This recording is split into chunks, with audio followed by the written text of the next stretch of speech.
Hey guys, welcome to my channel. There's a lot of spoilers ahead, so viewer discretion is advised. So, let's jump in. The movie today we are going to recap is Shang and the Legend of the Ten Rings.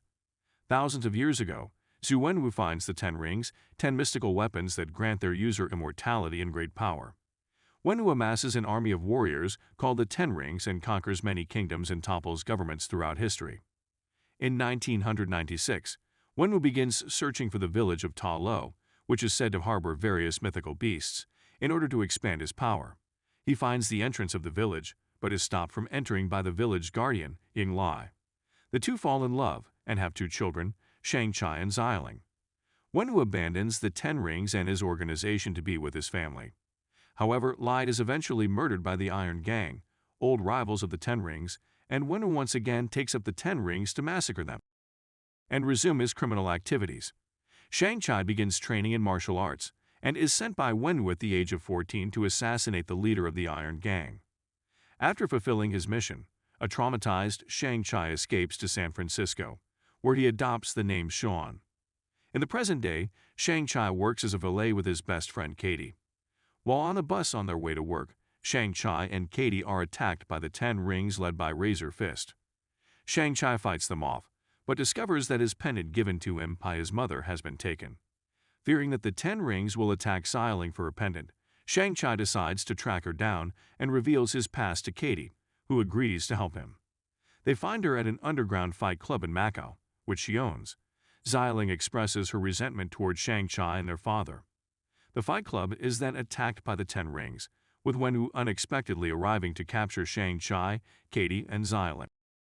They are taken to the Ten Rings compound, where Wenwu reveals that he believes Lai is still alive and is being kept in Ta Lo, using the two pendants to create a map that can be used to enter the village. Wenwu plans to destroy the village after freeing his wife, and imprisons his children and Katie when they object.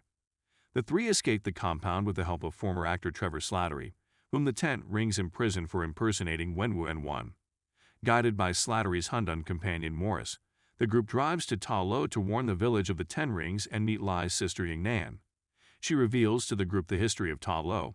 Thousands of years ago, it was attacked by the soul-consuming Dweller in Darkness and his minions.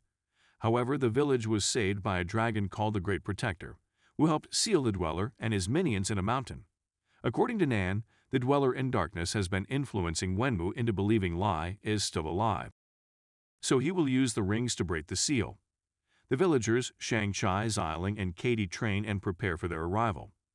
Wenwu and the Ten Rings arrive to destroy the seal, and a battle ensues. Wenwu and Shang fight, which ends with Wenwu casting Shang into the nearby lake. Guided by Lai's voice, Wenwu begins breaking down the seal with the rings, which unbeknownst to him causes many of the Dweller in Darkness minions to escape. The villagers and the Ten Rings call a truce in order to stop the minions. Shang is revived by the Great Protector before rising out of the water to battle the minions. Wenwu and Shang fight once more, with Shang emerging victorious. Strengthened by the souls taken by the minions, the Dweller in Darkness escapes. Recognizing that his wife is dead, a humbled Wenwu sacrifices himself to save Shang and gives him the Ten Rings. The Dweller in Darkness is eventually killed by the combined efforts of Shang the Great Protector, Xialing, and Katie. Shang and Katie return to San Francisco, where they are summoned by the sorcerer Wang to Camertage. In a mid-credits scene, Shang speaks with Bruce Banner and Carol Danvers about the ring's origin, and discover that they are emitting a mysterious signal. In a post-credits scene, Xialing becomes the new leader of the Ten Rings despite telling her brother that she would disband the organization.